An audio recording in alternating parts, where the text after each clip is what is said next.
প্রতিদিন গীতাপাঠ শুনলে মন শান্ত হয়, জীবনে সঠিক পথ দেখাতে সাহায্য করে। দুঃখ, ভয়, রাগ দূর হয়, আত্মবিশ্বাস বৃদ্ধি পায়। কর্ম ও ভক্তির মাধ্যমে হৃদয়ের শক্তি, ঘরে শান্তি ও জীবনে আলো নিয়ে আসে। তাই প্রতিদিন আমাদের চ্যানেল থেকে 2টি শ্লোক সহ একটি পাঠ শুনুন।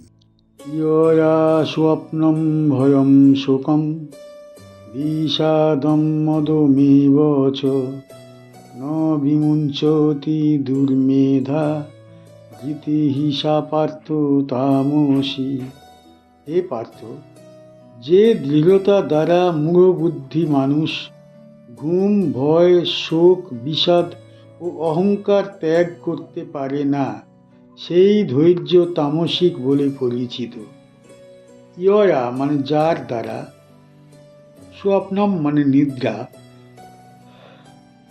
ভয়ম মানে ভয়, শোকম মানে শোক, বিষাদম মানে দুঃখজনিত হতাশা, মদম মানে অহংকার বা গর্ব, এব মানে এই, চ মানে এবং, ন মানে না, বিমুঞ্চতি মানে ত্যাগ করে, দুর্মেধা মানে মূঢ় বুদ্ধি ব্যক্তি, ধৃতি মানে ধৈর্য বা দৃঢ়তা, সা মানে সেই, পার্থ মানে অর্জুন, তামসী মানে তমগুণজাত।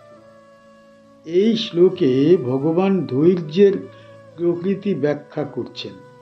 সাধারণভাবে মানুষ ধৈর্যকে সর্বদা ভালো গুণ বলে মনে করে, কিন্তু এখানে বলা হচ্ছে যে সব ধৈর্য শুভ নয়। কোনো ধৈর্য মানুষকে উন্নতির দিকে নিয়ে যায়, আবার কোনো ধৈর্য মানুষকে অন্ধকারে আটকে রাখে। তমগুণজাত ধৈর্য সেই শক্তি যা মানুষকে ভুল অভ্যাস, ভয়, অলসতা ও দুঃখের মধ্যে বেঁধে রাখে। মানুষ কখনো কখনো দুঃখ ছাড়তে চায় না, সে পুরনো স্মৃতি আঁকড়ে ধরে কষ্ট পেতে থাকে। আবার কেউ নিজের ভয় ছাড়তে পারে না, ব্যর্থতার ভয়, লোক লজ্জার ভয়, ভবিষ্যতের ভয়। কেউ অলসতায় ঘুমে ডুবে থাকে, কর্মে আগ্রহ জন্মায় না। কেউ অহংকারে আবদ্ধ হয়ে নিজের ভুল স্বীকার করে না। এই সব অবস্থাই তামসিক ধৈর্যের লক্ষণ। এখানে গুরুত্বপূর্ণ বিষয় হলো, এই মানুষেরা দুর্বল বলে আটকে থাকে না, বরং এক ধরনের জেদে আটকে থাকে। তারা পরিবর্তন করতে চায় না, দুঃখে অভ্যস্ত হয়ে পড়ে, তাই মুক্তি চাইলেও চেষ্টা করে না। এই জেদই তমগুণের শক্তি। ফলে সে নিজের কষ্টকেই নিজের পরিচয় বানিয়ে ফেলে। আধ্যাত্মিক দৃষ্টিতে এই শ্লোক গভীর সতর্ক বার্তা দেয়। সব সহ্য করা পবিত্র নয়। অন্যায় সহ্য করা, অজ্ঞান আঁকড়ে ধরা, ভয় লালন করা, এগুলো ধৈর্য নয়, আত্মবিনাশ।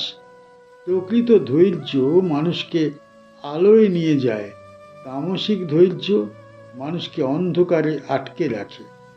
এই অবস্থায় মানুষ সত্য শুনলেও গ্রহণ করতে পারে না, কারণ তার মন জড়ো হয়ে গেছে। যেমন দীর্ঘদিন অন্ধকার ঘরে থাকলে আলো চোখে সহ্য হয় না, তেমনি তমগুণে আবদ্ধ মানুষ জ্ঞান সহ্য করতে পারে না।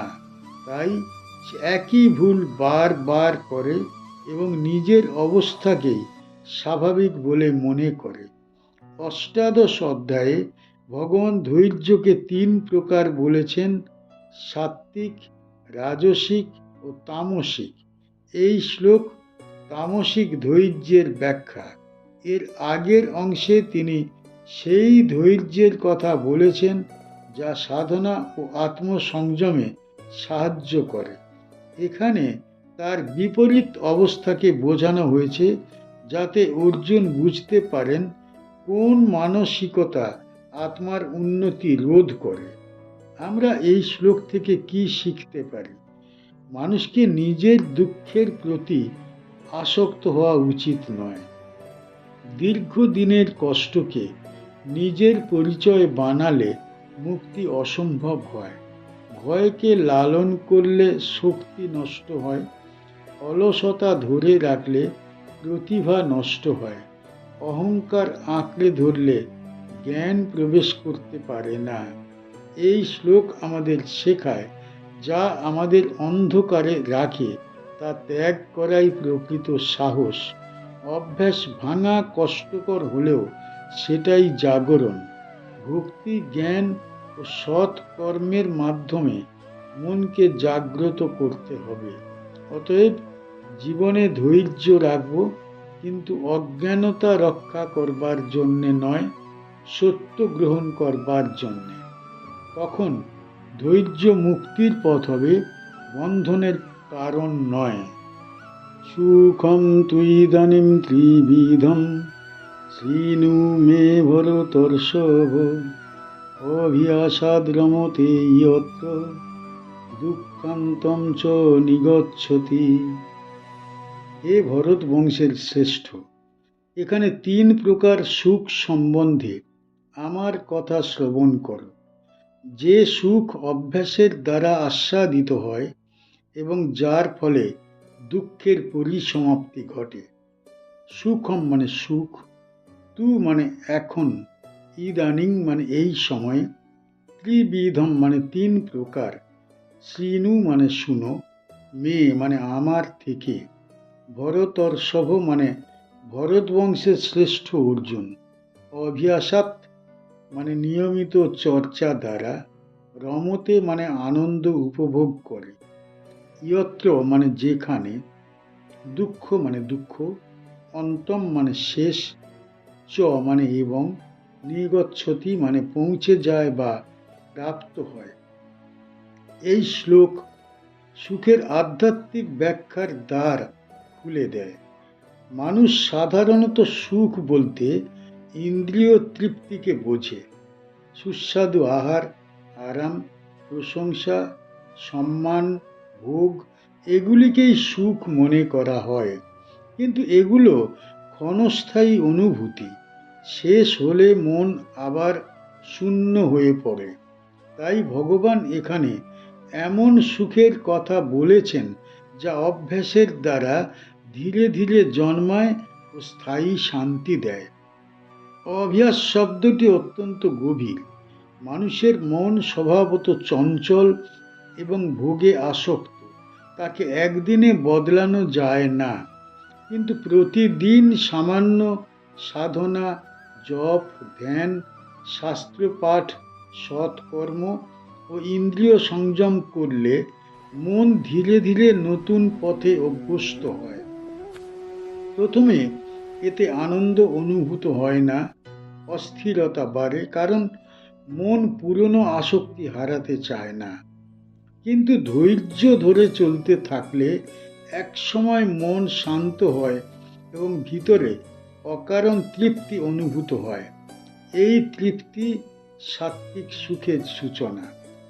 এই সুখের বৈশিষ্ট্য হলো তা বাইরের ঘটনার উপর নির্ভর করে না। প্রশংসা না পেলেও শান্তি থাকে, লাভ না হলেও অস্থিরতা আসে না, একাকিত্ব ক্লেশ হয় না, কারণ আনন্দ তখন অন্তরে প্রতিষ্ঠিত। এই অবস্থায় দুঃখের মূল কারণ অর্থাৎ আকাঙ্ক্ষা ও আসক্তি ক্ষীণ হয়ে যায়। তাই শ্লোকে বলা হয়েছে দুঃখের অন্ত ঘটে। এখানে একটি সূক্ষ্ম তত্ত্ব আছে। দুঃখ বাহ্যিক বস্তু থেকে জন্মায় না, জন্মায় আসক্তি থেকে। যে বস্তুতে সুখ ভাবা হয় তা হারালেই দুঃখ আসে, কিন্তু যখন আনন্দ আত্মার স্বরূপে উপলব্ধি হয় তখন হারানোর ভয় থাকে না, ফলে দুঃখের অবসান ঘটে। এই অবস্থাকে যোগীরা অন্তরের আনন্দ বলে অনুভব করে। সাধনার শুরুতে ত্যাগ আছে, পরে স্বাধীনতা আছে। ভোগে শুরুতে আনন্দ, পরে বন্ধন। তাই জ্ঞানী ব্যক্তি তাৎক্ষণিক সুখের মোহ ত্যাগ করে ধীরে জন্মানো শান্তিকেই গ্রহণ করেন। এই শ্লোক সেই বিচারের শক্তি দেয়। অষ্টাদশ অধ্যায়ে ভগবান কর্ম, জ্ঞান, বুদ্ধি, ধৈর্য ইত্যাদি 3 গুণ অনুসারে ব্যাখ্যা করবার পর এখন সুখের প্রকৃতি ব্যাখ্যা করছেন। অর্জুন যেন বুঝতে পারেন কোন আনন্দ মুক্তির পথে নিয়ে যায়, তাই প্রথমেই সেই সুখের লক্ষণ বলা হয়েছে যা অভ্যাসের মাধ্যমে দূর করে। পরবর্তী শ্লোকগুলিতে এই সুখের পূর্ণ রূপ প্রকাশ পায়। আমরা এই শ্লোক থেকে কি শিখতে পারি? জীবনে তাৎক্ষণিক আনন্দের পিছনে ছুটলে মন অস্থির থাকে, তাই নিয়মিত সাধনা ও সংযম গ্রহণ করলে শুরুতে কষ্ট হলেও পরে গভীর প্রশান্তি আসে। তাই সত্যিকারের কল্যাণের জন্য ধৈর্য ধরে শুভ অভ্যাস গড়ে তোলা প্রয়োজন। এই শিক্ষা আমাদের বোঝায় যে সুখ বাইরের অর্জনে নয়, অন্তরের পরিবর্তনে। যখন মন নিয়ন্ত্রিত ও ঈশ্বর চিন্তা স্থির হয়, তখন পরিস্থিতি যেমন হোক শান্তি নষ্ট হয় না। সেই অবস্থায় স্থায়ী আনন্দ এবং দুঃখের পরিসমাপ্তির পথ। গীতা পাঠ কেমন হয়েছে, ব্যাখ্যা কেমন হয়েছে, আপনার কেমন লেগেছে কমেন্ট বক্সে অবশ্যই জানাবেন, এবং প্রতিনিয়ত গীতা পাঠ শোনার জন্য চ্যানেলটা অবশ্যই সাবস্ক্রাইব করে রাখুন। দেখা হচ্ছে পরের